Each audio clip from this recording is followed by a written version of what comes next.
we're going to show here is using the retraction, using every part of the move in a basics. Ian Abernathy and Lawrence Kane both talk about there are no wasted movements in Kata. Problem is, most people have never been shown what all the components of the basic movement can be used for. So we're going to just go through a couple right now to give you an idea. First one's going to be a head block. We're going to show it against both a linear punch and against a roundhouse punch. Most people don't realize that it can be used either way. The key is have faith in the technique, and the technique will work. Okay? So the first one is going to be against a linear punch. Punch this hand here. What you're doing is coming across here to redirect the attack as you step slightly offline, executing the head block to jack the person up, then follow in with another technique. The whole idea on this is, if you look, or at least the way goju does their head blocks, when you're doing a sequence, this hand drops here, this one crosses and comes up. This hand drops here, this one crosses and comes up. The retracted hand is actually dropping across the center line of the body and pulling back. If you do the block correctly, you learn even from here to cross your hands. Okay. Crossing movement's there for a reason. That's what most people nowadays have left out. They start shortcutting their blocks and doing this. Okay. The other thing this leads to is, if he punches chest and I don't cross my hands and he does a linear punch, I'm going to lift this right into my chin. Most people who have been practicing for a while have seen this. Okay? If he punches chest and I'm thinking head, and I cross hands, I've already deflected this. Now I lift this past my face. I'm not going to get hit in the face just because I made a mistake as to what level of the block the attacker is coming from. Okay. From here now, the retraction comes into play. Okay. This movement here, this dropping movement, rather than pulling like most people do, you just drop. Okay. The dropping movement has better effect than pull. Okay. Now resist. Okay. Pulling with resistance, it moves him some. Pulling with resistance, if you drop, puts him right on the level for counterattack, gets that arm out of the way. Okay. So what you're trying to do is learn how to use every single part of the block. Okay. Now, it comes in with the head attack. This side so they can see. This time it comes in with the head attack.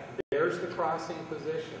Okay. Most kata in goju, you step in. You're stepping in here because you're lifting his entire body with the head block. Okay. This is now an attack. It's not a block. Okay. So you wind up using every single part of it. The retraction gets used even from that point. The retraction after the block, because as he punches here, I drop his shoulder and line him up for a shot. Now the traction in the kata comes all the way back to here. That's to teach the principle, not to pull back here every time, but to teach the principle of drop and pull.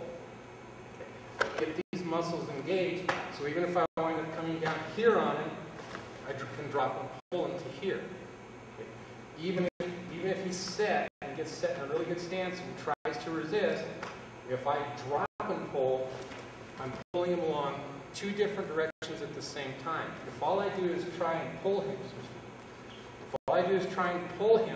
and he resists on one line, okay, this is what happens.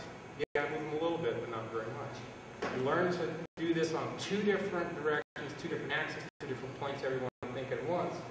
Even set up like this, you still, that makes it very easy to take him off of his feet, to put him in a position where he can't do anything at that point. Now, in this case, I'm almost in a classical retraction. Okay. So it does allow you to do this, and as he's coming down, just like a punch, as you retract, you hit. As you jerk and pull, your hand comes out at the same time. Okay. Strike. It's not retract, hit, retract, strike. Just like in the kata, they happen at the same time. Open hand or closed hand. And you can also use this against a roundhouse punch. If you learn to drop and to move your hands in the crossing position first, if he throws a roundhouse punch with this hand, and I want to block with this hand, I step in. Goes fast. Here.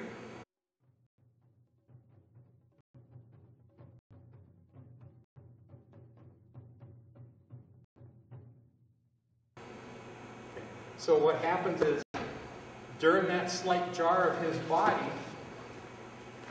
I now retract. And when I retract, I've done the exact same thing to him. Before he can reset, as I retract, I hit him again.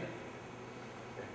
So what you wind up with is shocking the body slightly by stepping into it, sometimes more than slightly, okay, and then drop.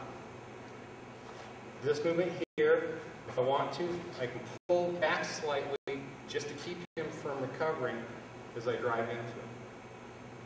So that's if he's using that hand. Now, let's say he's going to attack with this hand, and I move in this direction instead, and instead of blocking with this hand, I'm thinking this hand. So what happens is, you buy enough time stepping in, this is the crossing hand here. The blocking of it becomes an attack. So what you wind up with here is all in one movement.